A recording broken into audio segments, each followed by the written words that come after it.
बिस्मिल्लाहिर्रहमानिर्रहीम। अस्सलाम वालेकुम बच्चों, मैं हूं आपका मैथ्स का टीचर ज़िक्रिया याज।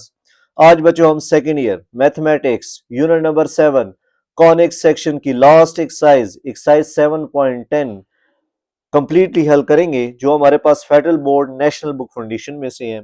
ये एक्सरसाइज हमारे पास वर्ड प्रॉब्लम से रिलेटेड है और एप्लीकेशन ऑफ कॉनिक्स सेक्शन है। जैसे कि मैंने आपको पहले भी एक वीडियो में बताया था कि जो नई बुक आई है हमारे पास नेशनल बुक फाउंडेशन की फेडरल बोर्ड की, इसमें तकरीबन हर चैप्टर के एंड में एक एक्सरसाइज ऐसी मौजूद है जो हमारे पास एप्लीकेशन है उस चैप्टर की। जैसे कि हमने अब chapter number 7 conics section completely पढ़ा, सर्कल, पैराबोला, इलिप्स, हाइपरबोला। ये 4 टॉपिक्स मैंने कंप्लीटली आपको से डिस्कस किए और इसकी वीडियोस चैनल पर मौजूद हैं। आज हम इसकी एप्लीकेशन करेंगे, यानी एप्लीकेशन ऑफ कॉनिक्स सेक्शन, जो हमारे पास सर्कल, इलिप्स, हाइपरबोला, पैराबोला 4 बनते हैं। तो ये हम देखेंगे क्वेश्चन से, वर्ड्स प्रॉब्लम क्वेश्चन रिलेटेड हम देखेंगे कि ये कहाँ कहाँ इस्तेमाल होते हैं। तो हमारे पास जो एक्सरसाइज 7.10 है वो एप्लीकेशन ऑफ कॉनिक्स सेक्शन है और इसको हम डिस्कस करने वाले हैं जी एक्सरसाइज 7.10 को। टाइम स्टेप बच्चों डिस्क्रिप्शन के अंदर मौजूद होगा, जिसने जो क्वेश्चन देखना हुआ तो उस पर क्लिक करके अपना डिजायर्ड क्वेश्चन देख सकता है। क्वेश्चन नंबर 1 जी कहता है a cell phone company has installed 3 signal towers. एक हमारे पास मोबाइल की कंपनी है, उसने हमारे पास क्या कहते हैं 3 सिग्नल्स टावर्स इंस्टॉल किए, यानी डिफरेंट पोजीशन पे ए बी सी पे, यानी जिस तरह खंबे वगैरह हम लगाते हैं सिग्नल्स के लिए, जो कंपनीज वगैरह लगाती हैं यूफोन, टेलीनॉर, जोंग वगैरह, at different location to provide service to their customers, कि वो अपने कस्टमर्स को सर्विस प्रोवाइड करने के लिए, ताकि सिग्नल्स ड्रॉप ना हो। तो tower A is located at the position, एक टावर ए है हमारे पास, उसकी पोजीशन गिवन है, and covers an area up to 8 kilometre, यानी जो टावर ए है हमारे पास वो 8 किलोमीटर का रेडियस कवर कर सकता है हमारे पास। इसी तरह टावर बी हमारे पास -3,5 पोजीशन पे है और ये एरिया कवर कर रहा है 6 किलोमीटर। और टावर सी हमारे पास 10,-1 पोजीशन पे लोकेटेड है और ये जो एरिया कवर कर रहा है वो है हमारे पास 5 किलोमीटर। आप हमें बताएं, a man standing at a position of 12,3, एक आदमी 12,3 पोजीशन पे मौजूद है, which tower will provide service to them, कौन सा टावर जो है ना इसको सिग्नल प्रोवाइड करेगा। अब सवाल कुछ इस तरह है, सवाल हमें समझ आ गया, अब मैं इसको ग्राफिकली समझाता हूँ। सवाल कुछ इस तरह है हमारे पास कि टावर ए है हमारे पास, जिसकी पोजीशन -2,10 है और ये डिस्टेंस एरिया कवर कर रहा है 8 किलोमीटर। अगर हम इसको देखें तो इसका कहने का मकसद है कि हमारे पास अगर खंबा यहाँ पे लगा हुआ है, यानी ए खंबा यहाँ पे लगा हुआ है, तो इधर से लेके वो इर्द गिर्द 8 किलोमीटर तक डिस्टेंस कवर कर रहा है। यानी समझे अगर 8 किलोमीटर बन रहा है हमारे पास यहाँ तक, तो इर्द पूरे चारों तरफ वो 8 किलोमीटर का डिस्टेंस कवर करेगा। तो यहाँ से लेकर यहाँ तक हमारे पास सेंटर से लेकर एंड तक जो फासला होता है वो रेडियस होता है, जिसका मतलब रेडियस इक्वल टू 8 हो गया। और जो पॉइंट ए था हमारे पास, ये हमारे पास सेंटर बन गया, ये हमारे पास क्या बन गया, सेंटर। इसी तरह जो हमारे पास टावर बी है, अब टावर बी की जो पोजीशन है वो -3,5 है। मैं सपोज करता हूँ -3,5 ये वाली पोजीशन। कितने एरिया तक ये सिग्नल दे सकता है खंबा, 6 किलोमीटर तक, यानी अपनी पोजीशन से इर्द गिर्द 6 किलोमीटर तक, यानी यहाँ भी दे सकता है 6 किलोमीटर, यहाँ 6, यहाँ 6, यहाँ 6, यहाँ 6। तो इनको आपस में हम क्या कर देंगे, ज्वाइन। तो ये हमारे पास सर्कल बन जाएगा और सर्कल के सेंटर से लेकर एंड तक जो फासला होता है रेडियस। तो इसका मतलब ये जो डिस्टेंस मुझे दिया हुआ है ये रेडियस गिवन है, ये क्या गिवन है, रेडियस, और ये इसी तरह हमारे पास सेंटर गिवन है। तो इसी तरह बच्चों हमारे पास जो टावर सी है उसकी पोजीशन हमारे पास 10,-1 है और कितने डिस्टेंस तक वो सिग्नल दे सकता है, 5 किलोमीटर तक। अगर हमारे पास पोजीशन सी ये है और 5 किलोमीटर इर्द गिर्द, तो इर्द गिर्द 5 किलोमीटर से मुराद हमारे पास ये सर्कल ही बनेगा और ये सेंटर से यहाँ तक भी 5 किलोमीटर है, सेंटर से यहाँ तक भी 5 किलोमीटर है, यानी 5 किलोमीटर की रेडियस तक ये डिस्टेंस या सिग्नल प्रोवाइड कर सकता है। तो अब इस सवाल से हमें समझ आ रहा है कि ये जो क्वेश्चन है ये हमारे पास अब कॉनिक्स सेक्शन में 4 टॉपिक्स थे, circle, parabola, ellipse and hyperbola. तो ये हमारे पास सर्कल के साथ बिहेव कर रहा है क्योंकि इसका सेंटर भी है और इसका रेडियस भी गिवन है। तो इस इक्वेशन में हम इक्वेशन ऑफ सर्कल यूज करेंगे और एट द एंड हमसे ये कहा हुआ था कि एक पॉइंट है 12,3, वो कौन सी रेडियस में आएगा, पहले वाले में आएगा, दूसरी वाली पोजीशन में आएगा या तीसरी वाली पोजीशन में आएगा। तो वो हम चेक कर लेते हैं जी किस पोजीशन में आएगा हमारे पास। तो टावर ए पे आ जाए जी, equation of circle, equation of circle is, equation of circle क्या है हमारे पास जी, x माइनस एच का whole square plus y minus k का whole square equal to r square. तो यहाँ पे जो हमारे पास h का के है वो है सेंटर, और जो थी हमारे पास पोजीशन, किसकी पोजीशन जी, जो सवाल में गिवन है जी पॉइंट ए की पोजीशन, पॉइंट ए की पोजीशन थी -2, 10, और रेडियस क्या था हमारे पास, जितना डिस्टेंस उन्होंने कवर किया, डिस्टेंस कितना कवर किया था, जो मैंने पहले लिखा है 8 किलोमीटर। तो इसका मतलब r की वैल्यू 8 है और सेंटर की वैल्यू ये है। h की जगह -2 आ जाएगा होल स्क्वायर, y माइनस के की जगह 10 आ जाएगा whole square equal to r की जगह 8 का स्क्वायर। तो माइनस माइनस प्लस हो जाएगा, x प्लस 2 का होल स्क्वायर, y माइनस 10 का होल स्क्वायर इक्वल टू 8 का स्क्वायर कितना हो जाएगा 64। 64 को इधर भेज दीजिए, x प्लस 2 का होल स्क्वायर, y माइनस 10 का whole square minus 64 equal to 0, that is equation number 1। तो टावर ए के लिए हमारे पास जो इक्वेशन ऑफ सर्कल बन रही है वो ये बन गई है जी। अब हमने चेक करना है जो टावर ए के सिग्नल है उस रेंज में 12,3 आ रहा है कि नहीं। जो सवाल के एंड में हमें कहा हुआ था man standing at a position of 12,3 which tower will provide service to the man, कौन सा टावर इसको सर्विस प्रोवाइड कर। तो इसके लिए क्या करेंगे, एट 12,3 जो हमारे पास पॉइंट है 12,3, तो x की जगह 12 पुट करने, y की जगह 3, तो x की जगह 12, x प्लस 2, यानी x की जगह 12 आ जाएगा हमारे पास, तो यूं लिख देंगे 12 प्लस 2 का होल स्क्वायर, y की जगह 3 माइनस 10 का whole square minus 64 equal to 12 plus 2 14 का स्क्वायर, 10 में से 3 गए माइनस 7 का स्क्वायर माइनस 64, तो 14 का स्क्वायर 196, 7 का स्क्वायर 49 माइनस 64, तो ये आंसर हमारे पास क्या आ जाएगा 181। तो 181 आंसर जीरो से बड़ा है, अगर जीरो से बड़ा है तो ये हमने सर्कल वाली इक्वेशन में पढ़ा था कि पॉइंट सर्कल के अंदर लाई कर रहा है या आउटसाइड लाई कर रहा है। तो इसका मतलब ये हो गया हमारे पास जो 12,3 है वो आउटसाइड द सर्कल है। तो हम लिखेंगे पॉइंट, जो हमारे पास पॉइंट 12,3 है lies outside the circle, outside the circle, एक ये लिख देंगे। और आउटसाइड द सर्कल है 10 man is not in the coverage area of A, तो आप लिखेंगे 10 man is not in coverage area of A, coverage area of A. यहां पे क्वेश्चन कंप्लीट हो जाएगा, इसका पहला पार्ट कंप्लीट हो। तो ये आप इसको यूं भी देख सकते हैं कि हमारे पास एक सर्कल था ये वाला, जिसका सेंटर हमें गिवन था जी, क्या सेंटर में गिवन था -2, 10, और रेडियस जो था इसका हमारे पास 8 किलोमीटर था, और जो अभी हमने पॉइंट निकाला है 12,3 वो इसमें पुट किया, वो आउटसाइड द सर्कल था। जब आउटसाइड द सर्कल था तो इसका मतलब ये इस रेंज में नहीं था हमारे पास। अब हम इसको टावर बी के लिए करते हैं जी। अब लिखेंगे टावर बी, जो टावर बी था हमारे पास उसका जो पोजीशन बन रही थी हमारे पास सेंटर, वो बन रही थी जिसकी हमारे पास सेंटर -3,5 था, रेडियस हमारे पास 8 किलोमीटर था। तो इक्वेशन ऑफ सर्कल इसके लिए क्या हो जाएगी हमारे पास x माइनस एच का whole square plus y minus k का whole square equal to r square, जिसमें h का के हमारे पास सेंटर है और r हमारे पास रेडियस है। तो h की जगह -3 का होल स्क्वायर, k की जगह 5 का होल स्क्वायर, r की जगह 8 का स्क्वायर, तो माइनस माइनस प्लस हो जाएगा, x प्लस 3 का होल स्क्वायर, y माइनस 5 का होल स्क्वायर, 8 का स्क्वायर 64, 64 को यहाँ ले आए -64 इक्वल टू 0, इसको इक्वेशन 2 का नाम दे दें। अब हमने वो चेक करना है कि जो 12,3 है हमारे पास, जिस पोजीशन पे आदमी खड़ा है, क्या वो हमारे पास इस सर्कल के अंदर लाई करता है कि नहीं। तो इसका तरीकाकार ये था कि ये पॉइंट इसके अंदर पुट करते हैं, अगर इसका आंसर हमारे पास लेस देन 0 आ जाए, लेस देन 0, तो इसका मतलब इनसाइड द सर्कल है, अदरवाइज आउटसाइड द सर्कल।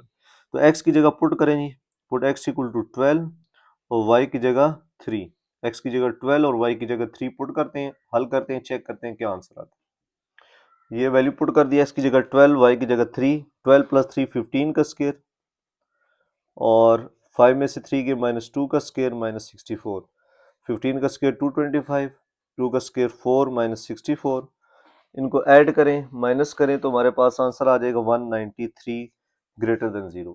अगर इसका आंसर 0 से बड़ा है तो इसका मतलब है point lies outside the circle. तो अब हमारे पास पॉइंट कहाँ पे है, लाइज आउटसाइड द सर्कल। अगर आउटसाइड द सर्कल है तो इसका मतलब ये है कि मैन जो है वो कवरेज एरिया में नहीं है, तो हम लिखेंगे 10 man is not coverage area of B, कि जो एरिया बी है टावर का उस एरिया में उसके सिग्नल इस आदमी को नहीं पहुंच रहे।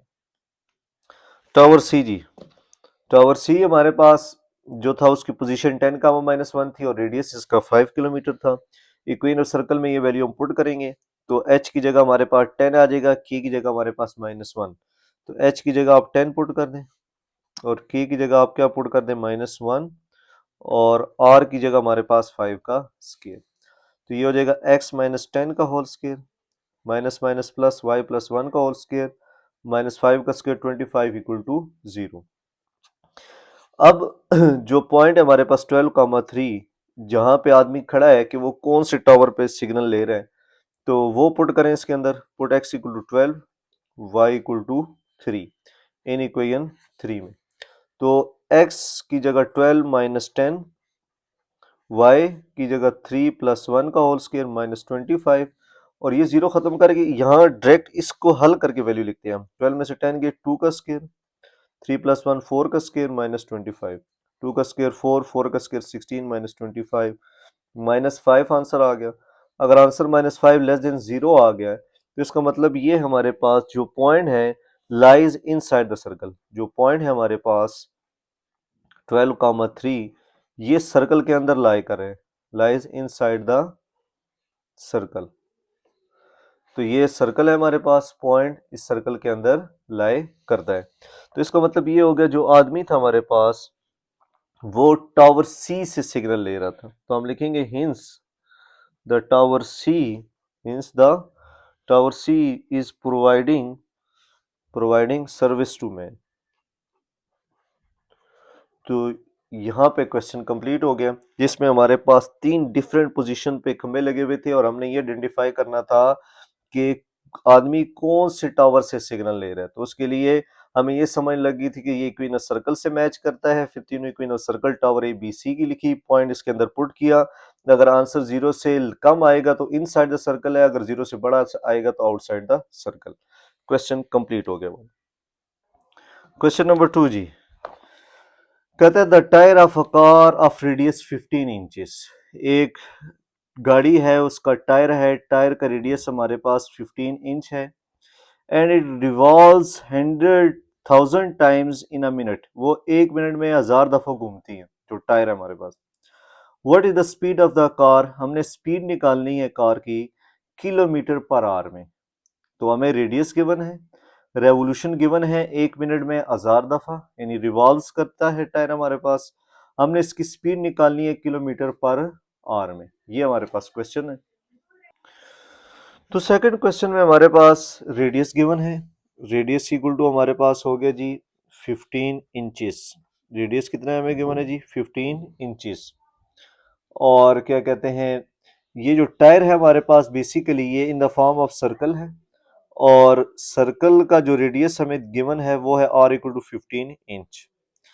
लेकिन इसमें इक्विनोस सर्कल लगाने की जरूरत नहीं पड़ेगी हमें, क्योंकि इस सवाल में हमें ये कहा हुआ था कि इसकी स्पीड निकालें और जो रेवोल्यूशन गिवन थी हमें वो थाउजेंड्स रेवोल्यूशन थी हमारे पास। रेवोल्यूशन कितनी जी, रेवोल्यूशंस की तादाद कितनी थी, यानी कितने चक्कर लगा रहे हैं, 1000 रेवोल्यूशन। ठीक हो गया। तो और निकालना हमने क्या है, हमने निकालनी है जी स्पीड। स्पीड निकालनी है वो भी किस सेंस में निकालनी है, किलोमीटर पर आवर में, किलोमीटर पर आवर में स्पीड निकालनी है। तो इसका मतलब ये हो गया कि हमें जो रेडियस इंचेस में गिवन है इसको पहले मीटर में कन्वर्ट करना पड़ेगा। तो रेडियस को इंचेस से मीटर में जाने के लिए हमारे पास 15 इंच है, तो 1 इंच में कितने मीटर होते हैं हमारे पास, ये आप नोट करके रख लें, हमारे पास 2.5 सेंटीमीटर। तो इंच को अगर हमने मीटर में कन्वर्ट करना है तो 1 इंच में हमारे पास है 0.0254 मीटर। ये आप लिख लें, 1 इंच जो है हमारे पास 0.0254 मीटर के इक्वल। तो आप इसको इससे मल्टीप्लाई कर लें, 15 मल्टीप्लाई बाई 0.0254 मीटर। तो ये मल्टीप्लाई होने के बाद हमारे पास आंसर आ जाएगा इसका 0.381 मीटर, 0.381 मीटर। तो 1 इंच में हमारे पास 0.0254 मीटर होते हैं। तो ये हमारे पास आ जाएगा जी रेडियस इसका। अब हमारे पास जो डिस्टेंस है, ये तो रेडियस आ गया, क्योंकि ये सर्कल है तो इसने हमें ये कहा हुआ था कि इसने 10 रेवोल्यूशन कवर किए हैं। हम डिस्टेंस कवर करेंगे एक रेवोल्यूशन का, फिर हम इसके जो 1000 रेवोल्यूशन टायर ने कवर किया डिस्टेंस वो निकालेंगे। तो डिस्टेंस कवर्ड जो 1 रेवोल्यूशन में है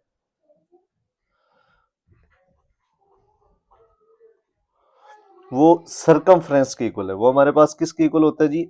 सरकमफ्रेंस ऑफ सर्कल, क्योंकि ये टायर जो है हमारे पास सरकमफ्रेंस ऑफ सर्कल का डिस्टेंस देगा, क्योंकि टायर कह रहा था कि 1000 राउंड्स टायर घूम रहा है 1000 रेवोल्यूशन में। तो सरकमफ्रेंस का फॉर्मूला होता है 2 पाई आर। 2 अपनी जगह पे, पाई की जगह आ जाएगा हमारे पास 3.14 और आर की जगह आ जाएगा 0.381। इनको आपस में मल्टीप्लाई करें तो हमारे पास आंसर आ जाएगा 2.39 मीटर, 3926 किलोमीटर आएगा। ये मल्टीप्लाई करके देख लें, 2.3926 मीटर ये डिस्टेंस कवर्ड है एक रेवोल्यूशन में। अब हमारे पास जो डिस्टेंस कवर्ड है 1000 रेवोल्यूशन में कितना होगा? असल तो डिस्टेंस हमारे पास वो है, डिस्टेंस कवर्ड इन 1000 रेवोल्यूशन, यानी 1000 चक्कर के बाद डिस्टेंस कितना होगा? तो जो एक चक्कर का डिस्टेंस आया हमारे पास, डिस्टेंस कवर्ड इन 1 रेवोल्यूशन, वो है 2.926 मल्टीप्लाई बाई 1000।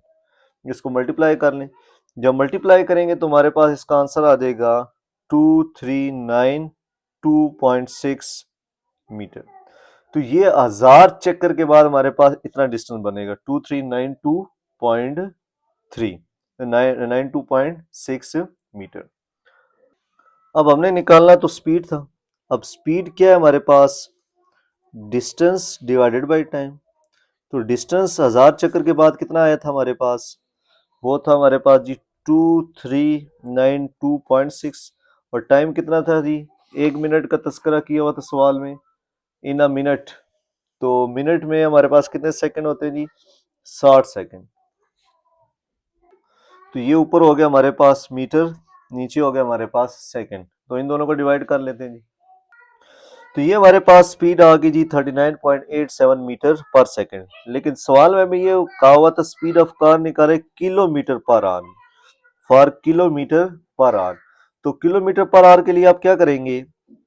अगर आपको किलोमीटर पर आवर चाहिए, किलो ऊपर कर दिए तो 1000 से नीचे डिवाइड कर देंगे, हार नीचे कर दिए तो 1 घंटे में 60 मिनट और 1 मिनट में 60 सेकंड, 60 मल्टीप्लाई बाई 60 कर देंगे तो किलोमीटर पर आवर में ये कन्वर्ट हो जाएगा।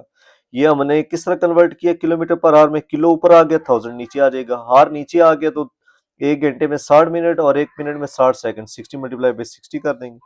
तो इनको मल्टीप्लाई करें, डिवाइड करें तो हमारे पास आंसर आ जाएगा 143.55 किलोमीटर पर आवर। तो ये हमारे पास स्पीड होगी कार की जो हमें गिवन है, निकालनी थी। तो इस सवाल में ना इक्वीन ऑफ सर्कल लगा, ना इलिप्स, ना हाइपरबोला, ना पैराबोला। ये सिंपल क्वेश्चन था, बस स्पीड को डिस्टेंस बाय टाइम। इसमें सिर्फ ये था कि सर्कमफ्रेंस ऑफ सर्कल यूज हुआ है, ये बात याद रखें कि वो एक राउंड के लिए circumference of circle 2 pi r हो गया था, फिर हमने 1000 रेवोल्यूशन के लिए निकाला तो 1000 से मल्टीप्लाई कर दिया। तो क्वेश्चन 2 कंप्लीट हो गया। क्वेश्चन नंबर 3 जी। अब बैट्समैन हिट्स द बॉल, एक बैट्समैन है उसने बॉल को हिट किया। The ball attain maximum height of 25 metre. तो बॉल है हमारे पास, उसने हाइट जो है ना कवर की, हाइट जो है इसकी 25 मीटर है, and drops on the ground at a distance of 80 metre from the batsman. तो बैट्समैन ने जहां से बॉल हिट की है वहां से वो 80 मीटर दूर जाके गिरता है हमारे पास। ठीक हो गया। और assuming the origin at the position of batsman, जो ओरिजिन है हमारे पास वो पोजीशन ऑफ बैट्समैन, जहाँ पे बैट्समैन खड़ा है वो वाली जगह है। Write the equation of path of ball, हमने equation of path of ball निकालनी है। Is it possible for a man of height 1.6 metre to catch the ball, क्या ये मुमकिन है कि एक आदमी की हाइट 1.6 मीटर हो और वो बॉल को कैच कर सके। Right the standing 70 metre away from the batsman, और वो बैट्समैन से 70 मीटर दूर खड़ा है। ये सवाल है हमारे पास। अब हम इसको हल करते हैं जी, कि हमें क्या क्या गिवन है और हमें क्या क्या करना है इसमें।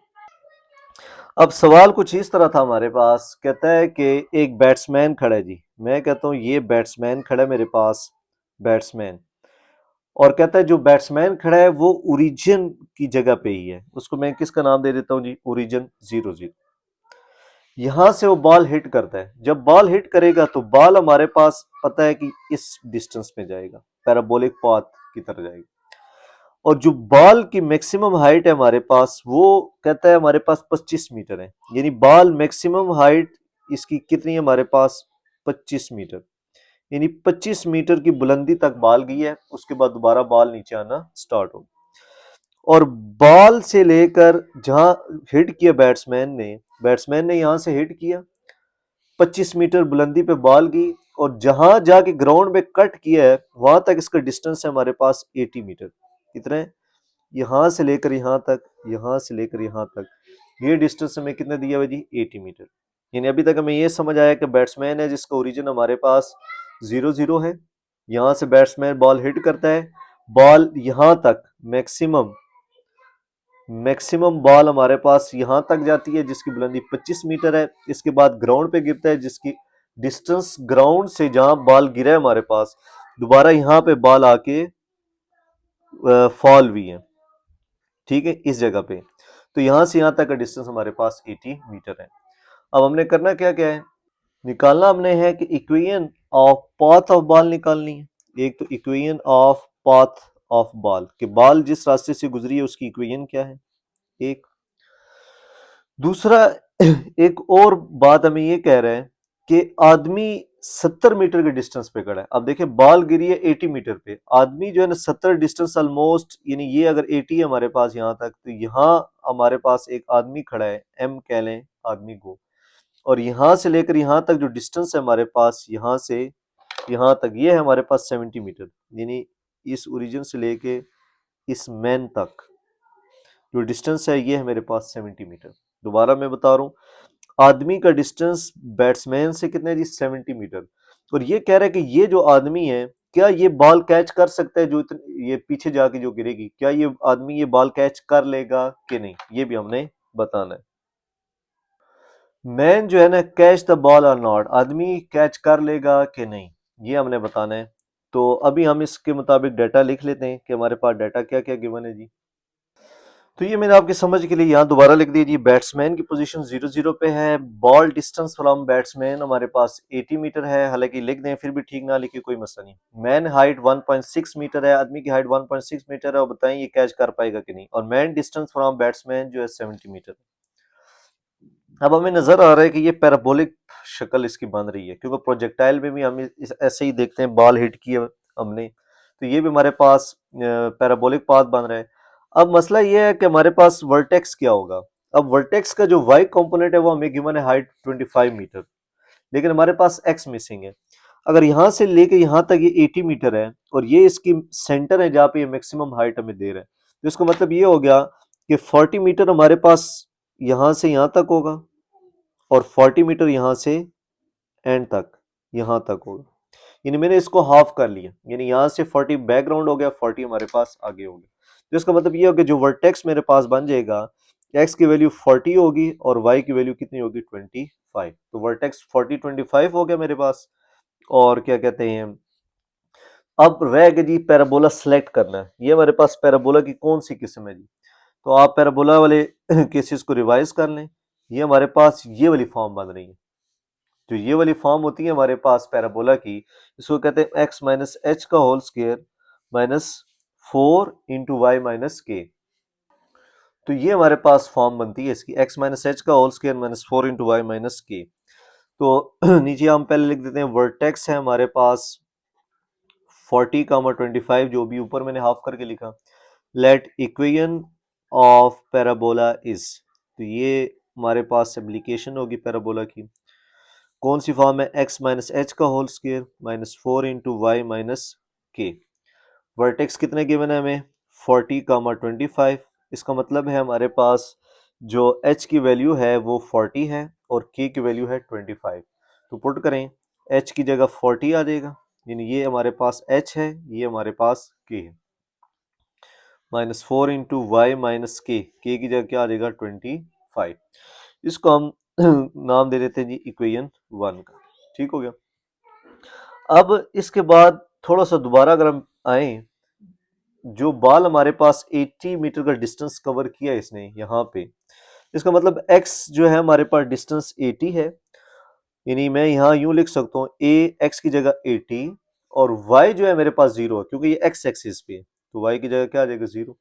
तो मैं कह सकता हूँ कि ये a 80, 0 lies on parabola, lies on parabola. अगर ये पैराबोला पे लाई कर रहे हैं तो x की जगह आप 80 पुट कर दें और y की जगह आप क्या पुट कर दें? 0। इससे ये होगा a की वैल्यू आ जाएगी। तो x की जगह आप 80 माइनस 40 का स्केयर माइनस 4 × a, y की जगह 0 माइनस 25। 80 में से 40 के 40, 40 का square minus minus plus 4a 25 से होगा 100a आ जाएगा। ये 1600 ओवर 100a, तो 100 को डिवाइड करेंगे तो a की वैल्यू हमारे पास आ जाएगी जी 16। तो a की वैल्यू 16 आ गई, ये पुट कर दें जी, पुट इन 1 में a की जगह 16 पुट करें, तो a की जगह 16 पुट करें जी, x माइनस एच का होल स्क्वायर माइनस 4 a की जगह 16 आ जाएगा हमारे पास, इंटू वाई माइनस k की जगह 25 था और h की जगह हमारे पास 40 था। ये वैल्यू भी पुट कर देते हैं दोबारा, 16 4 64 y माइनस 25। ये जो इक्वेशन ऑफ पैराबोला है हमारे पास is the required equation of the path of ball, is required equation of the path of the ball. तो ये जो पहले चीज हमसे पूछी गई थी वो हमने निकाल ली कि equation of path of the ball है। अब हमने चेक करना है कि हमारे पास जो आदमी खड़ा था क्या वो कैच कर सकता है कि नहीं, कैच कर सकता है कि नहीं। उसके लिए हम क्या करेंगे, हमारे पास जो आदमी की हाइट थी, जो आदमी का डिस्टेंस था वो हमारे पास 70 मीटर था। अगर आप देखें उसको चेक करें जी, ये हमारे पास आदमी है, मैन खड़ा था और ये कितना दूर था हमारे पास ओरिजिन से? 70 मीटर।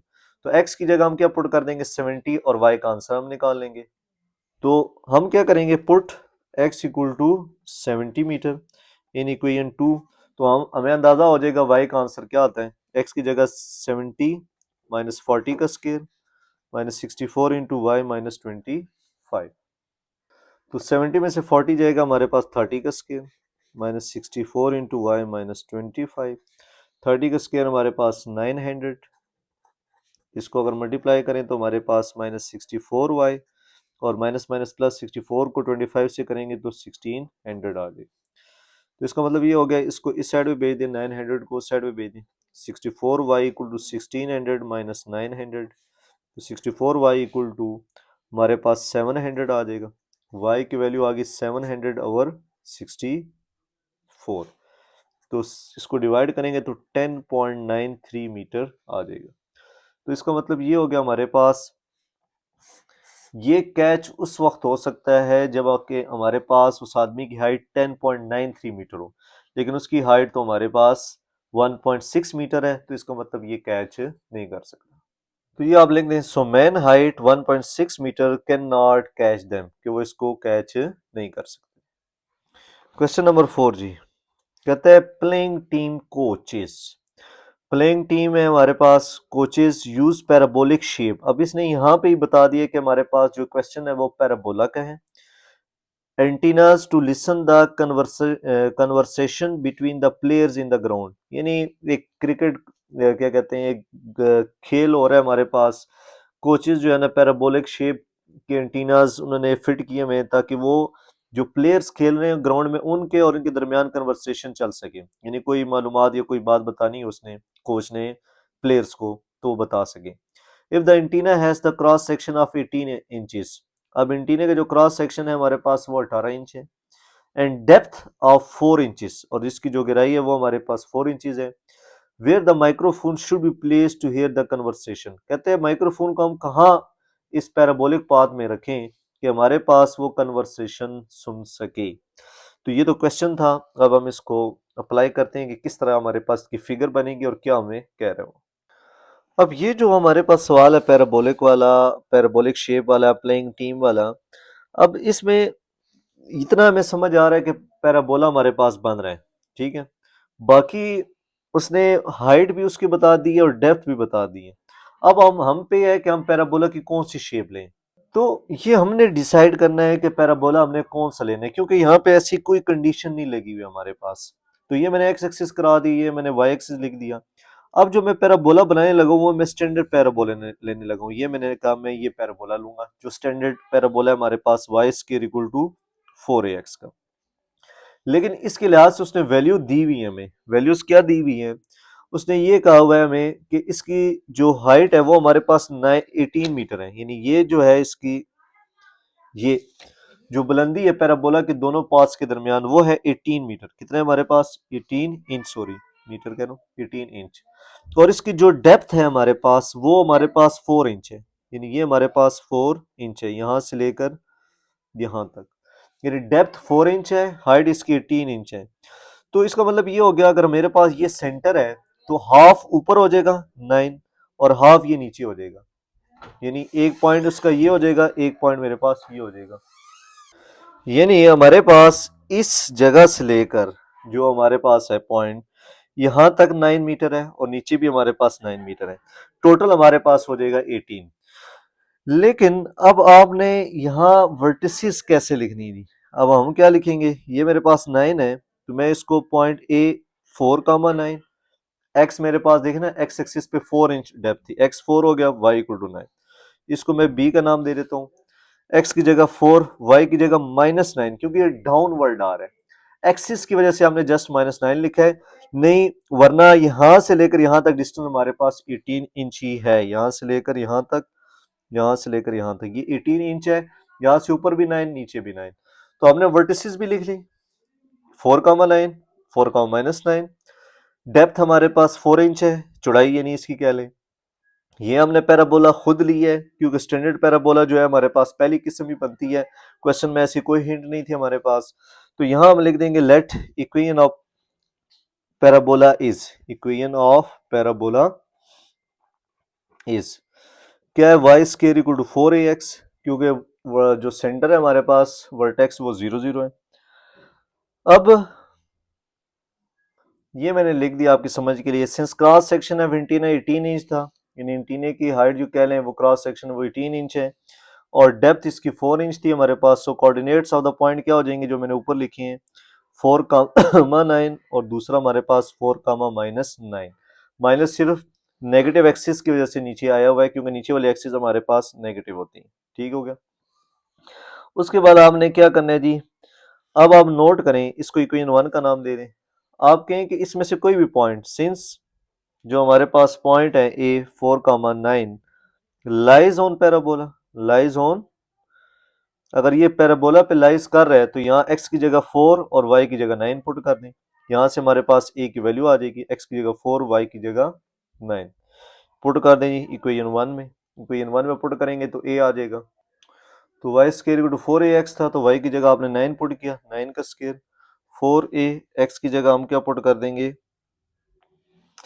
x की जगह भी हम 4, तो 9 का स्क्वायर 81, 4 का स्क्वायर 16 है, a इक्वल टू 81/16, तो a की वैल्यू 81/16 आ गई, ये पुट कर देंगे, पुट इन 1, तो y स्क्वायर इक्वल टू 81/16 बन जाएगा और x लिख दे साथ, 4 4 से 16 कटिंग कर दें, 81/4x, ये तो हमारे पास इसकी इक्वेशन ऑफ पैराबोला आ जाएगा। लेकिन अब हमारे पास जो हमने कहा था कि हमारे पास कितने डिस्टेंस पे होगा कि वो कन्वर्सेशन सुन सके, तो वो कन्वर्सेशन के लिए जो हमारे पास डिस्टेंस होगा वो उसका फोकस होगा, क्या होगा, फोकस। तो हमने कहा for conversation the microphone should be placed at focus, तो फोकस क्या है हमारे पास a, 0, तो ए की वैल्यू हमारे पास 81/16 था। तो इस डिस्टेंस पे जब हमारे पास माइक्रोफोन होगा तो हमारे पास क्या होगा, हम कन्वर्सेशन सुन सकते हैं। तो डिस्टेंस हमारे पास क्या है, that is distance of 81/16 inch from vertex. यानी इस जगह पे हमारे पास जब माइक्रोफोन रखा जाएगा तो हम कन्वर्सेशन कोच और प्लेयर्स के दरमियान सुन सकते हैं। तो ये हमारे पास क्वेश्चन कंप्लीट हो गया। क्वेश्चन नंबर 5 जी, कहते हैं man A is standing at one focus of the whispering gallery which is 16 feet from the nearest wall. हमारे पास एक आदमी ए है जो हमारे पास एक फोकस पे खड़ा है और वो 16 फीट दूर है हमारे पास एक वॉल से। The man B standing at the other focus, यानी इससे पता लग रहा है हमारे पास दो फोकस हैं। एक फोकस का पहले तस्करा हुआ है ये वाला, और सेकंड फोकस का 100 अवे दूसरा आदमी जो है हमारे पास 100 फुट दूर फोकस पे खड़ा है। What is the length of whispering gallery, जो गैलरी हमारे पास बनी हुई है उसकी लेंथ कितनी होगी। How high is the elliptical ceiling at the centre, और कितनी बुलंदी पे हमारे पास इसकी सीलिंग हुई हुई है, जो इलिप्स वाली शक्ल है।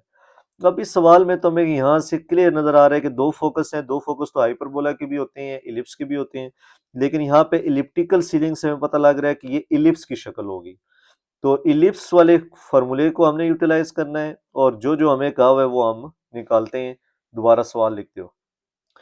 अब ये जो सवाल है क्वेश्चन नंबर 5 हमारे पास, इसमें हमें ये कहा हुआ है कि एक वेस्परिंग गैलरी है। वेस्परिंग गैलरी ऐसी गैलरी होती है हमारे पास जिसमें साउंड जो है हमारे पास कर्व्ड वॉल्स के अलाउंस ट्रेवल करती है और उससे हमारे पास एक साइड पे बंदा आवाज क्लियरली सुन सकते हैं वेस्परिंग गैलरी पे। तो वो ये कह रहा है man is standing at one focus of whispering gallery. इसका मतलब ये है कि हमारे पास एक फोकस होगा। मैं कहता हूं मेरे पास ये वो पॉइंट है फोकस, और वो 16 फीट दूर खड़ा है हमारे पास वॉल से। मैं कहता हूँ ये मेरे पास वॉल की पोजीशन है और यहां से यहां तक जो मेरे पास डिस्टेंस है वो है मेरे पास जी 16 फीट, यहां से लेकर यहां तक। और कहता है हमारे पास एक the man B is standing on the other focus, और एक और फोकस है हमारे पास, ये इसको मैं ये एफ कह देते हैं, इसको एफ एफ डैश। ये मेरे पास 100 मीटर दूर खड़ा है हमारे पास। यानी कहने का मकसद ये कोई एलिप्टिक शक्ल है इस तरह की। हमारे पास एक वॉल ये है, फोकस से वॉल तक डिस्टेंस 16 फीट है। इस फोकस से दूसरे फोकस तक जो डिस्टेंस है वो है हमारे पास 100 फीट। वो कितना है जी 100। और जो पाथ हमारे पास बन रहा है वो इलिप्टिक बन रहा है, इलिप्स वाला। तो हमने क्या करना है, हमने तो एक निकालना है इसका कि लेंथ ऑफ विस्परिंग गैलरी कितनी है और height of the elliptical ceiling कितनी है हमारे पास। तो लेंथ ऑफ विस्परिंग गैलरी यहां से लेकर यहां तक बनेगी हमारे पास। ये जो है ना लेंथ ऑफ विस्परिंग गैलरी, ये हमारे पास हम कहते हैं हमारे पास ये आगे जी वर्टेक्स। तो दोबारा हम देख लेते हैं इसको। ये हमारे पास फोकस है जहां पे पहला आदमी खड़ा है, मैन ए खड़ा है, ठीक हो गया। इस फोकस पे, इस पे हमारे पास मैन बी खड़ा है, ठीक हो गया। ये एफ डैश हो गया। और इस फोकस से वॉल तक डिस्टेंस जो है 16 फीट है, और इस फोकस से इस फोकस तक जो डिस्टेंस है वो हमारे पास 100 फीट गिवन है। हमने क्या करना है, जो वेस्परिंग गैलरी है, ये सारी गैलरी है, ये इसकी हाइट निकालनी यहां से लेकर यहां तक, और ये हमारे पास वर्टेक्स आ जाएगा सेंटर। और हाइट ऑफ द लिखा हुआ है हाइट ऑफ इलिप्टिकल सीलिंग, ये निकालना है हाइट। इसको मैं बी का नाम देता हूँ क्वेश्चन मार्क। तो इसका मतलब ये हो गया, मैं इसके मुताबिक नीचे डाटा लिख लेता हूँ ताकि आपको आसानी हो। मैं यहाँ नंबरिंग भी कर देता हूँ। ये मेरे पास ए हो गया, ये मेरे पास बी पॉइंट हो गया। तो यहाँ हमने दो चीजें निकालनी है, length of whispering gallery A B, इसकी लेंथ कितनी है, और height of elliptical centre B. अब हमारे पास जो डाटा गिवन है, इस फोकस से इस फोकस तक जो है हमारे पास 100 फीट गिवन है। तो इसे हम वैल्यू निकाल सकते हैं। हम लिख सकते हैं कि given that distance between focus, जो डिस्टेंस बिटवीन फोकस है वो हमारे पास कितना है जी 100 फीट। और डिस्टेंस बिटवीन जो फोकस एफ एफ डैश होता है, ये हमें पता है किसके इक्वल होता है 2c के। किसके इक्वल है हमारे पास, एफ एफ डैश का डिस्टेंस 2c के इक्वल है। तो सी की वैल्यू कितनी आ जाएगी 100 divided by 2, c equal to 50। Focus यहाँ आ गया। और यहाँ भी जो हाइट थी इसको बी लेने का भी मकसद था कि हमारे पास जो हाइट होती है वाई एक्सिस पे होती है लॉन्ग, तो वो हमारे पास बी होगा। तो सी आ गया। अब ए हम निकालते हैं जी, ए हमारे पास कितना है जी। अगर हम यहाँ नोट करें तो हमारे पास पॉइंट ए से जो वर्टेक्स तक डिस्टेंस होता है ये हमारे पास ए होता है, ए कामा 0, एक्स का ए वाई हमारे पास 0 होता है यहाँ पे। तो ए से और फोकस से वाल तक डिस्टेंस हमें कितना गिवन है जी, ये हमारे पास होता है जी सी कामा 0, वैसे लिखते हैं हम इसको माइनस सी कामा 0। तो फ्रॉम फिगर में ये लिख सकता हूं, ये लिख सकता हूं कि a माइनस सी, यानी यहां से लेकर यहां तक a है और यहां से लेकर यहां तक मेरे पास c है, फोकस है, क्योंकि वर्टेक्स से यहां तक का फासला हमारे पास फोकस कहलाता है। तो a माइनस सी, यानी a में से c को माइनस करें तो हमारे पास 16 आ जाएगा। यानी a का x कोऑर्डिनेट जो यहां से लेकर यहां तक है, ये वाली वैल्यू यहां से लेकर यहां तक है, बड़ी वैल्यू में से ये वाली वैल्यू निकालूंगा तो मेरे पास आंसर क्या आ जाएगा 16। दोबारा सुन लें, वर्टेक्स से ए तक का जो डिस्टेंस है वो स्मॉल ए की इक्वल है। ए से हम किसकी वैल्यू निकालें, यहां से लेकर यहां तक जो मेरे पास सी है, यहां से लेकर यहां तक सी है और यहां से लेकर यहां तक मेरे पास स्मॉल ए है। तो स्मॉल ए में से माइनस सी करेंगे तो मेरे पास 16 आ जाएगी। तो from figure A minus C equal to 16, C की वैल्यू हमारे पास 50 है, अभी निकाली है। तो ए की वैल्यू क्या आ जाएगी, 50 को साइड पे भेजें, 60 प्लस 50, तो ए की वैल्यू आ जाएगी 66। तो ए की वैल्यू 66 आ गई। लेंथ ऑफ विस्परिंग गैलरी जी, विस्परिंग गैलरी की जो लेंथ होगी हमारे पास वो यहाँ से लेकर यहाँ तक है। तो वर्टेक्स हमारे पास सेंटर है, यहाँ से लेकर यहाँ तक ए हो गया और यहाँ से लेकर यहाँ तक भी ए हो गया, तो ए प्लस ए 2a। ये सेंटर है हमारे पास, यहाँ से लेकर यहाँ तक विस्परिंग गैलरी है। अगर यहाँ से लेकर यहाँ तक ए है तो यहीं से लेकर यहाँ तक भी हमारे पास ए होगा, तो ए प्लस ए 2a होगा। तो लेंथ ऑफ विस्परिंग गैलरी क्या आ गया हमारे पास 2a। तो ए की जगह आप वैल्यू पुट कर दें 66, 2 को 66 से मल्टीप्लाई करेंगे तो हमारे पास आंसर आ जाएगा 132 फीट। तो 132 फीट हमारे पास आंसर आ गया लेंथ ऑफ स्प्रिंग गैलरी का। ए की वैल्यू 66 आ गई, सी की वैल्यू हमारे पास 50 आ गई है। अब हमने क्या निकालना था जी, हाइट ऑफ एलिप्टिकल सीलिंग। तो जो हाइट थी उसको हमने किसका नाम दिया हुआ था, हाइट ऑफ एलिप्टिकल सीलिंग जो थी इसको हमने नाम दिया हुआ था जी बी का। तो ए सी गिवन हो तो बी हम निकाल सकते हैं यूजिंग फार्मूला जो इलिप्स का हमने पढ़ा हुआ है, b square equal to A square minus c square. ये फार्मूला लगा दें, ए की जगह 66 का स्केयर, सी की जगह 50 का स्केयर। 66 का स्केयर आ जाएगा 4356 और 25 50 का 2500, इनको माइनस कर लें तो हमारे पास आंसर आ जाएगा जी बी स्केयर इक्वल टू 1856 आ जाएगा। फिर इनको आप स्क्वायर रूट ले लें 1856 का, तो b की जो वैल्यू आ जाएगी वो आ जाएगी हमारे पास 8 इंटू 29 अंडर रूट। तो ये हमने height of ceiling, elliptical ceiling at centre b निकाल ली। तो ये हमारे पास रिक्वायर्ड आंसर हो गया question 5b complete. Question number 6 जी, क्वेश्चन नंबर 6 है कि the orbit of a planet is in elliptical shape. अब यहाँ से हमें जाहिर हो रहा है कि ये इलिप्स का सवाल है क्योंकि एलिप्टिकल शेप का है। With sun setting at one of its two foci, ellipse में दो फोसाई होते हैं हमारे पास, कहते हैं एक फोसाई पे हमारे पास सन मौजूद है।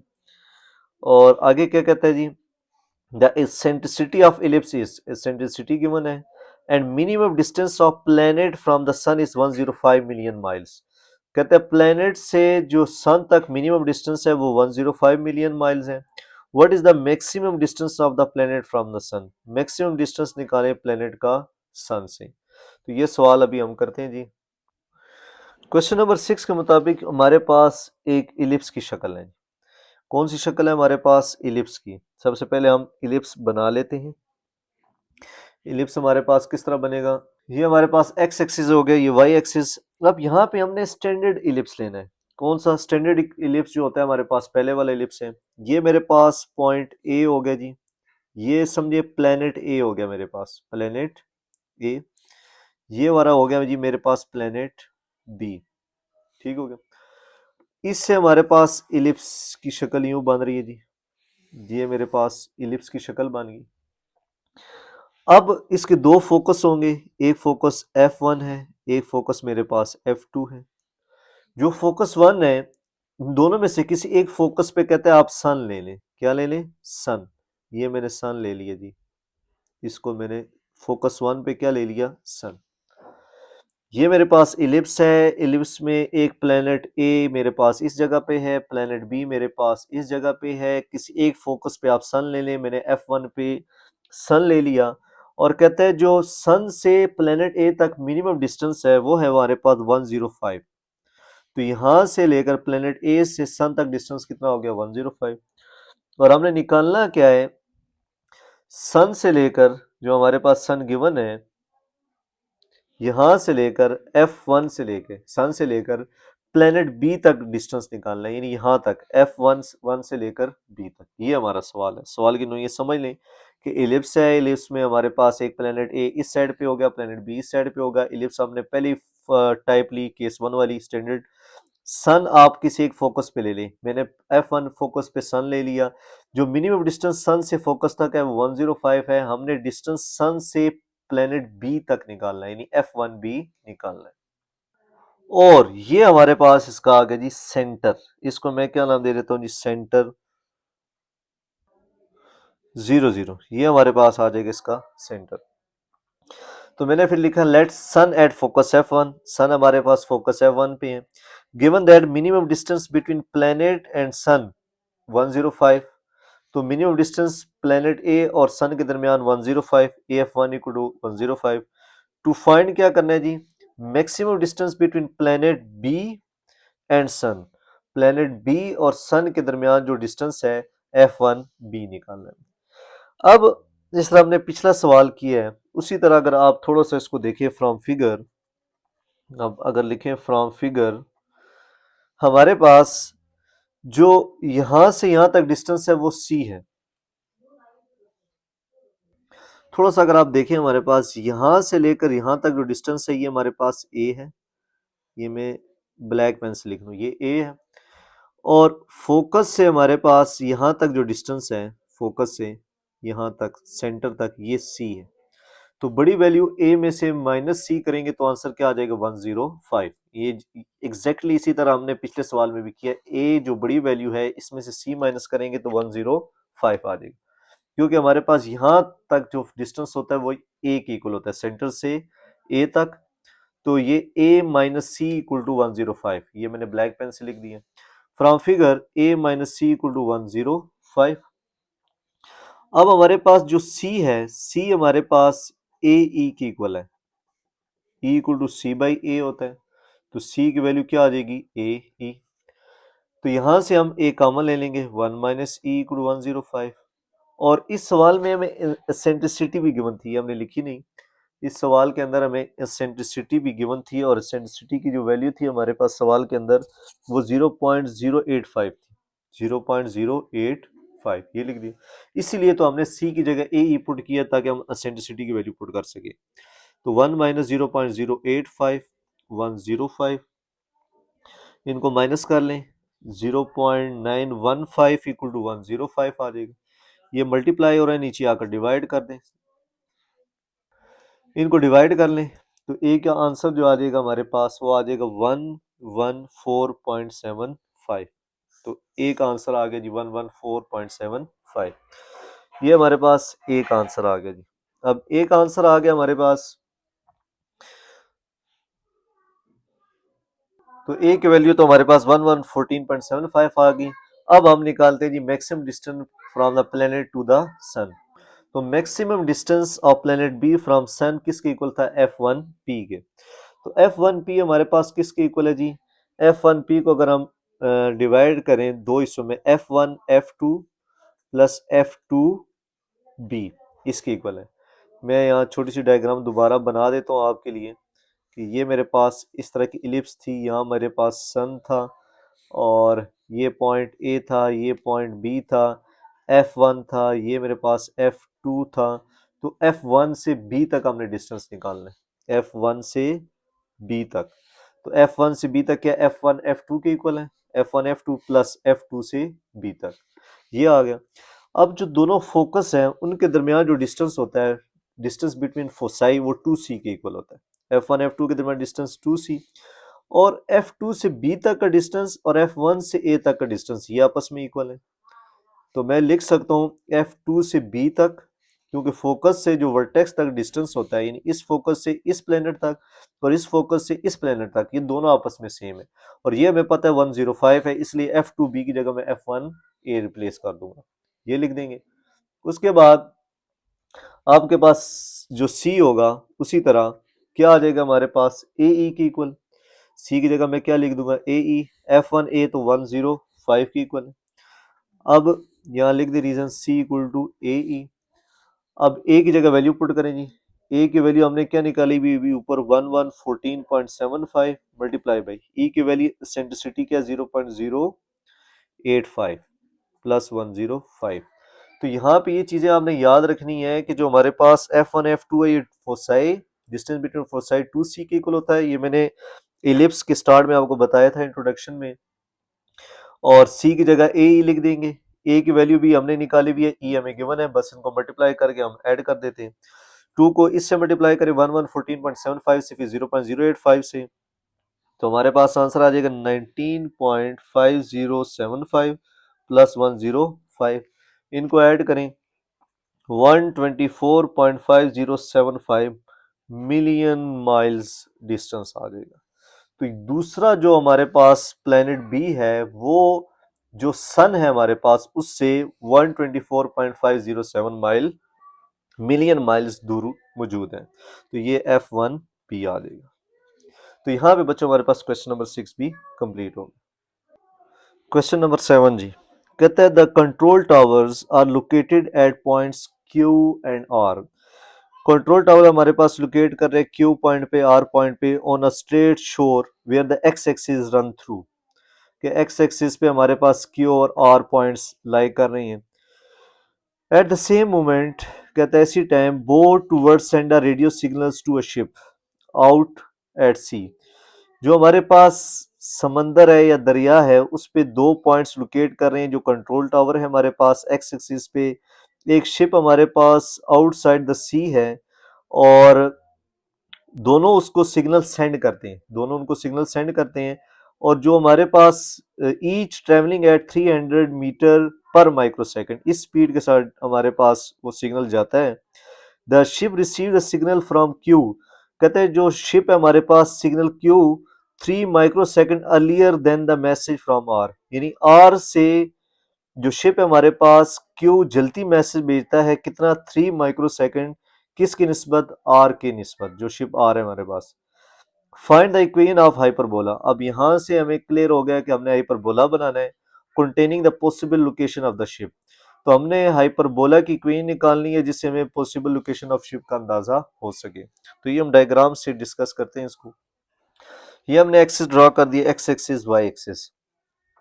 अब हमारे पास क्योंकि हाइपरबोला है तो ये दो पैराबोला से मिलकर बनता है, तो एक हम बना देते हैं, ये हो गया हमारे पास एक हाइपर पैराबोला, हमारे पास ये हो गया, ये वाली जगह जो है हमारे पास सेंटर आ जाएगी ओरिजिन 0 0। तो दो पॉइंट्स हैं, एक पॉइंट मैं यहाँ ले लेता हूँ Q जो मेरे पास है -500, 0 और एक पॉइंट में R यहाँ ले लेता हूँ 500, 0, क्योंकि ये हमारे पास प्लस एक्स एक्सिस पे होता है, ये यहाँ पे आ जाएगा, ये माइनस एक्स एक्सिस है, ये यहाँ पे आ जाएगा।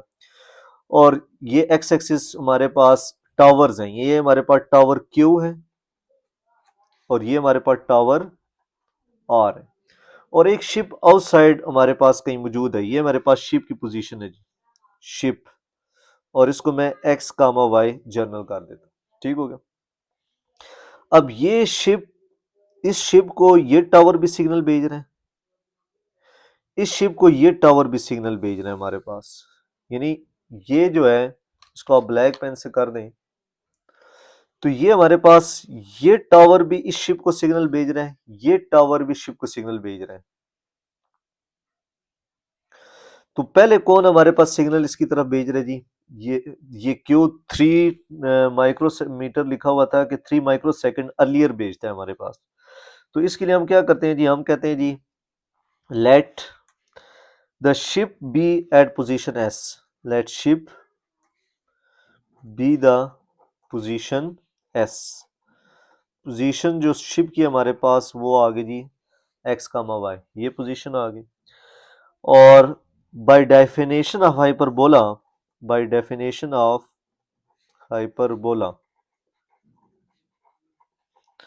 हमारे पास जो एस आर का डिस्टेंस है, एस आर का डिस्टेंस माइनस एस क्यू का डिस्टेंस, एस क्यू का डिस्टेंस ये 2a के इक्वल होता है, क्योंकि ये क्यू और आर जो है ना हमारे पास वर्टिसेस हैं, तो ये बेसिकली यहाँ से नीचे आ जाएगा यहाँ तक पॉइंट एस, तो S R minus S Q के दरमियान जो डिस्टेंस होगा हमारे पास वो किसके इक्वल आ जाएगा 2a के। तो आप बाय डेफिनेशन ऑफ हाइपरबोला हमें पता है कि S R minus S Q का डिस्टेंस किसके इक्वल है 2a के, और हमने निकालना क्या है equation of hyperbola x square और ए स्क्वायर माइनस वाई स्क्वायर और बी स्क्वायर इक्वल टू 1, ये हमने टू फाइंड करना है। इसको आप टू फाइंड में लिख दें कि ये ए बी की वैल्यू यहाँ निकाल के हमने यहाँ पुट करनी है जी। क्या क्या निकालना है हमने, ए और बी। तो बाय डेफिनेशन ऑफ हाइपरबोला से S R minus S Q equal to A के इक्वल आ गया, इसको हम कह देते हैं इक्वेशन 1 का नाम। अब जो हमारे पास डिस्टेंस बन रहा है एस आर का और एस क्यू का, स्पीड होता है हमारे पास डिस्टेंस बाय टाइम, तो डिस्टेंस क्या हो जाएगा स्पीड इनटू टाइम, डिस्टेंस क्या होगा वेलोसिटी इनटू टाइम, ये आ गया। अब जो हमारे पास पॉइंट पहले वाला है उसके लिहाज से जो वेलोसिटी हमें गिवन है क्वेश्चन में, हमने वेलोसिटी दी हुई हमें 300 और मिली पर माइक्रो सेकंड ये दिया हुआ है, और इसके टाइम को हम कह देते हैं जी टी। ये हमारे पास डिस्टेंस आ जाएगा जी एस आर का, ये कौन सा डिस्टेंस आ जाएगा हमारे पास जी एस आर, यानी ये जो डिस्टेंस है मेरे पास एस आर ये कितना आ जाएगा वेलोसिटी इनटू टाइम, और इसके टाइम को मैंने क्या कहा हुआ है जी टी, तो 300 टी ये एस आर का डिस्टेंस आ गया। एंड जो एस क्यू है मेरे पास उसका डिस्टेंस भी क्या होगा velocity into time, distance velocity तो उतनी है 300, लेकिन जो टाइम होगा मेरे पास वो t माइनस 3 है, क्योंकि ये लिखा हुआ था 3 माइक्रो सेकेंड अर्लियर पहुंच रहे हैं, 3 माइक्रो सेकेंड अर्लियर सिग्नल भेज रहे हैं, सिग्नल सेंड्स, तो अर्लियर से मुराद के इसमें से 3 को माइनस कर लें, तो एस क्यू हमारे पास आ जाएगा 300 इंटू टी माइनस 3, तो ये हमारे पास एस क्यू की वैल्यू आ गई, ये हमारे पास एस आर की वैल्यू आ गई, इक्वेशन 1 में पुट कर देते हैं। और यहाँ आप लिख लें साइड पे कि आपके पास वेलोसिटी गिवन थी, ये नहीं है कि आपको नहीं दी हुई, वेलोसिटी क्वेश्चन में हमें दी हुई है 300 मीटर पर माइक्रो सेकेंड, ये गिवन है हमारे पास।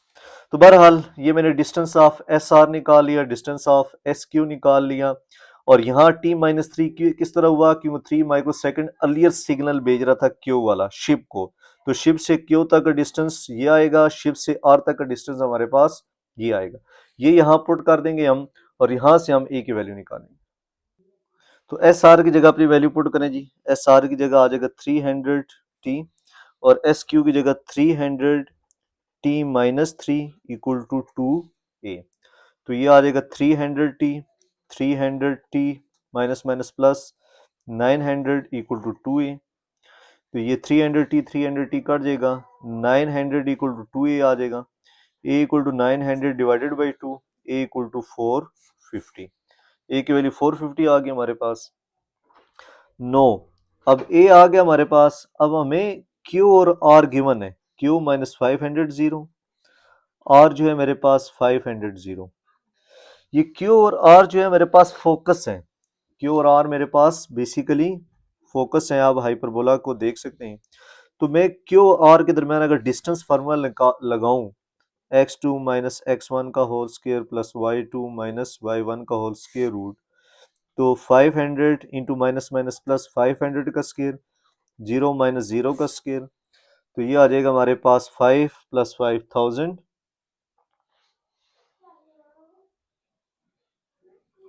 का स्क्वायर, और 0 का स्क्वायर 0, और जो डिस्टेंस बिटवीन फोसाई होता है हमारे पास 2c के इक्वल है, ये याद रखिए क्यू आर जो है मेरे पास दोनों फोसाई के दरमियान डिस्टेंस है विच इज 2c। ये आप यहाँ देख सकते हैं, ये क्यू और आर जो है ना हमारे पास फोकस की पोजीशन पे, यानी ये एफ है, ये एफ डैश है, तो इन दोनों के दरमियान जो डिस्टेंस होता है वो 2c के इक्वल होता है। तो ये हल कर लें, 2c की वैल्यू आ जाएगी हमारे पास 1000, c आ जाएगा 1000 डिवाइडेड बाई 2, तो c की वैल्यू आ जाएगी 500। अब c भी आ गया, a भी आ गया, b मिसिंग है, तो इसके लिए हम b कैसे निकालेंगे? ये हमने फार्मूला हाइपरबोला के लिए C square equal to A square plus B square, तो आप इसमें वैल्यू पुट कर दें, सी 500 का स्केयर, ए 450 का स्केयर प्लस बी स्केयर, तो हमारे पास 500 का स्केयर 25, 450 का स्केयर कैलकुलेटर से निकाल लें, ये आ जाएगा हमारे पास 202500, इसको माइनस कर लेते हैं जी, 202500 इक्वल टू बी स्केयर, जब इसको हम माइनस करेंगे तो आ जाएगा 47500 बी स्केयर के इक्वल। इसके बाद दोनों तरफ स्केयर रूट ले लें, तो b की वैल्यू आ जाएगी हमारे पास, b की वैल्यू आ जाएगी 50 इंटू 19 अंडर रूट, ये हमारे पास b आ जाएगी। तो बस जब b आ गया है तो आखिर में आप क्या लिखेंगे, equation of hyperbola is, equation of hyperbola is क्या हमारे पास हाइपरबोला की equation, x square over a square minus y square over b square equal to 1, तो एक्स स्केयर ओवर ए की वैल्यू 450 का स्केयर, वाई स्केयर और बी स्केयर, बी क्या 50 into 19, तो हाइपरबोला स्टैंडर्ड वाला फॉर्म वाला हमने लेट किया हुआ था, इसमें वैल्यू पुट करें, is required equation of hyperbola, is required equation of hyperbola. तो यहाँ पे क्वेश्चन कंप्लीट हो गया। क्वेश्चन नंबर 8 जी, लास्ट क्वेश्चन है हमारे पास, कहते हैं an architect design for a building include some large pillars with cross section in the shape of hyperbola. कहते हैं एक आर्किटेक्चर है, उसने हमारे पास एक पिलर्स बनाए बिल्डिंग में, और वो जो पिलर है हमारे पास उनकी शक्ल हाइपरबोला से मिलती है, तो इससे पता लग रहा है हाइपरबोला गिवन है। The curve can be modelled by the equation, बल्कि उसने इक्वेशन भी दे दी, x square over 16 minus y square over 9 equal to 1, यह हाइपरबोला है। Where the units are in the metre, unit हमारे पास मीटर है। If the pillar are 4.2 metre tall, pillar की जो बुलंदी है वो हमारे पास 4.2 मीटर है। Find width of the top of each pillar, जो टॉप का पिलर होगा उसकी विड्थ कितनी है। Also find the width at the middle of the pillar, और जो मिडल में पिलर होगा उसकी विड्थ कितनी है, ये हमने निकालना है। तो ये हमारे पास एक्स एक्सिस हो गया, ये हमारे पास वाई एक्सिस हो गया। अब जो पिलर है हमारे पास उसकी कोई शक्ल जो है हमारे पास हाइपरबोला टाइप की है, तो हम एक हाइपरबोला जनरेट कर देते हैं जी। हमारे पास जो हाइपरबोला बन सकता है पिलर टाइप पे, यानी समझिए यूं और यूं, ये हमारे पास हाइपरबोला है। इसको यूं ज्वाइन कर दें, इसको यूं ज्वाइन कर दें, ये एक हाइपरबोला था हमारे पास, ये दूसरा, यानी दो पैराबोला मिलके हाइपरबोला, तो ये हमारे पास हाइपरबोला की शक्ल बन जाएगी, जिसका सेंटर हमारे पास वो ओ हो जाएगा। अब जो हाइट ऑफ पिलर है हमारे पास वो 4.2 मीटर है, यानी जो हमारे पास पिलर की बुलंदी गिवन है यहाँ से यहाँ तक, वो कितनी है जी, 4.2, यहाँ से यहाँ तक हमारे पास 4.2 पिलर की बुलंदी है। हमने क्या करना है, जो हमारे पास टॉप पे है, जो टॉप का पिलर है ये वाला, इसकी विड्थ निकालनी है और मिडल पे निकालनी है। अगर मैं कहूं कि मेरे पास जो विड्थ ऑफ पिलर है ये W1 है, यहां से लेकर यहां तक कितना है जी, W1, तो सेंटर से लेकर यहां तक क्या हो जाएगा मेरे पास, W1/2, ये यहां से लेकर यहां तक, यानी हाफ क्या हो जाएगा, W1/2। एक, अगर ये मेरे पास 4.2 हाइट है और ये इसका सेंटर है, तो इसका मतलब आधा यहां से लेकर यहां तक मेरे पास 4.2 का हाफ क्या होता है बच्चों, हमारे पास 2.1 मीटर, 2.1 मीटर ये हो जाएगा। और इसी तरह ऊपर से नीचे जो हाफ होगा मेरे पास यहाँ से यहाँ तक, वो भी 2.1 मीटर होगा, यहाँ से यहाँ तक 2.1 मीटर और नीचे भी 2.1 मीटर। तो हमें ये समझ आया अभी तक कि जो पिलर है हाइपरबोला की शक्ल का, उसकी हमारे पास हाइट 4.2 है, तो ये अगर हमारे पास एक्स एक्सिस सेंटर है तो 2.1 ऊपर होगा, 2.1 नीचे होगा। विड्थ हमने निकालनी है टॉप की पिलर की, तो W1 जो है मेरे पास टोटल विड्थ ऑफ पिलर है, तो इसका हाफ क्या हो जाएगा, W1/2। तो इसका मतलब ये हो गया, जो मेरे पास पॉइंट ए बनेगा ऊपर, एक्स एक्सिस पे W1/2 और y की वैल्यू आ जाएगी 2.1। एक्स एक्सिस पे W1/2, y की वैल्यू 2.1। इसी तरह जो मेरे पास सेंटर का पिलर होगा इसकी वैल्यू को मैं नाम दे देता हूँ जी W2। यहां से लेकर यहां तक मैं इसको नाम दे देता हूँ W2। तो इसका हाफ क्या हो जाएगा मेरे पास, यहां से लेकर यहां तक W2/2 यानी हाफ। तो इसका मतलब जो सेंटर पे मेरे पास हाफ बनेगा पॉइंट, ये ए था, और जो सेंटर का पॉइंट बी बनेगा वो W2/2 यानी जो सेंटर की विड्थ है उसका हाफ, और जो हाफ डिस्टेंस है 2.1। तो W2/2, बल्कि यहाँ हाफ डिस्टेंस तो ये एक्स एक्सिस पे है तो 2.1 नहीं आएगा, हमारे पास जीरो आ जाएगा। क्या आएगा? जीरो, क्योंकि एक्स एक्सिस पे तो वाई जीरो हो जाएगा। तो जो विड्थ ऑफ सेंटर है या मिडिल पिलर होगा हमारे पास, उस पे जो पॉइंट आएगा वो W/2 हो जाएगा और कामा जीरो, क्योंकि दोबारा सुन लें एक्स एक्सिस पे हमारे पास वाई जीरो होगा। तो गिवन हाइपरबोला लिख देंगे x स्क्वायर और 16 माइनस वाई स्क्वायर और 9 equal to 1। Height of pillar 4.2 metre है। Width of the top of pillar W1, width of the middle of pillar W2। ये जो मैंने W1 और W2, लेकिन ये हाफ बन जाता है W1/2 और W2/2। अब अगर हम पहले पिलर की बात करें, टॉप वाले पिलर की, टॉप पिलर की, जो टॉप पिलर है हमारे पास उसकी बात करें, तो उसके हिसाब से जो हमारे पास पॉइंट बन रहा था, पॉइंट ए, वो बन रहा था W1/2 और 2.1, यानी x की वैल्यू W1/2 है और y की वैल्यू है 2.1। ये इक्वेशन 1 में पुट कर दे जी, इस जो हाइपरबोला की इक्वेशन है यहाँ पे पुट करके W1 की वैल्यू निकाल लें। सिर्फ आपने हाफ करना था, ये खास बात थी। तो x की जगह W1/2 का स्क्वायर, नीचे 16 माइनस वाई की जगह 2.1 का स्क्वायर ओवर 9 इक्वल टू 1। तो W1 का स्क्वायर हमारे पास क्या हो जाएगा जी, ये 1/16 साइड पे ले जाएं और W1 का स्क्वायर 2 का स्क्वायर 4 हो जाएगा, 2.1 का स्क्वायर जी 4.41 हो जाएगा, डिवाइडेड बाय 9 इक्वल टू 1। तो अगले स्टेप में W1 का स्क्वायर 64 तो 64 हो जाएगा, बाकी इसी तरह लिख दें। W1/64, W1 का square 64 minus 4.41 over 9 equal to 1। इसको साइड में भेज दें, W1 स्क्वायर और 64, 1 प्लस 4.41 डिवाइडेड बाय 9। इनको ऐड करें, एलसीएम लें, कैलकुलेटर में ड्रैग लिखें, 1 पॉइंट हमारे पास आ जाएगा जी 49। W1 स्क्वायर ओवर 64, 64 को सामने मल्टीप्लाई कर दें 1.49 से, तो W1 का स्क्वायर आ जाएगा हमारे पास 95.36। अब दोनों तरफ स्क्वायर रूट ले लें, तो W1 की वैल्यू आ जाएगी हमारे पास स्क्वायर रूट लेने के बाद 9.765 मीटर। तो ये मेरे पास W1 पिलर की विड्थ है। तो ये हमारे पास जो विड्थ है ये एट टॉप आई है। अब हम इसकी निकालते हैं जी मिडल पर, एट मिडल जी। अब मिडल पे क्या थी, केस था हमारे पास। अब मिडल पे जो हमारे पास पॉइंट बन रहा था वो बन रहा था W2/2 और y की जगह 0। तो इक्वेशन ऑफ हाइपरबोला में पुट कर दें, x square over 16 minus y square over 9 equal to 1 है। x की जगह W2/2 और y की जगह पुट कर दें 0। तो W2/2 का स्क्वायर 16, y की जगह 0 का स्क्वायर बाय 9 इक्वल टू 1। तो W2 का स्क्वायर हो जाएगा और 4 नीचे आ गया, 1/16 को साइड पे कर दें, ये 0 हो गया इक्वल टू 1। तो W2 का स्क्वायर 16 4 64 इक्वल टू 1। W2 का स्क्वायर 64 मल्टीप्लाई बाई 1, तो W2 का स्क्वायर आ जाएगा 64 के इक्वल। अब दोनों तरफ स्क्वायर रूट ले लें, तो हमारे पास जो W2 आया मिडल पे विड्थ है पिलर की वो आ जाएगी 8 मीटर। तो मिडल पे जो हमारे पास विड्थ आ गया पिलर का वो है हमारे पास 8 मीटर। तो यहाँ पे बच्चों हमारी एक्सरसाइज कंप्लीट हो गई है। कोई क्वेश्चन समझ ना आया हो, कोई कॉन्सेप्ट, तो कमेंट करके बताएं।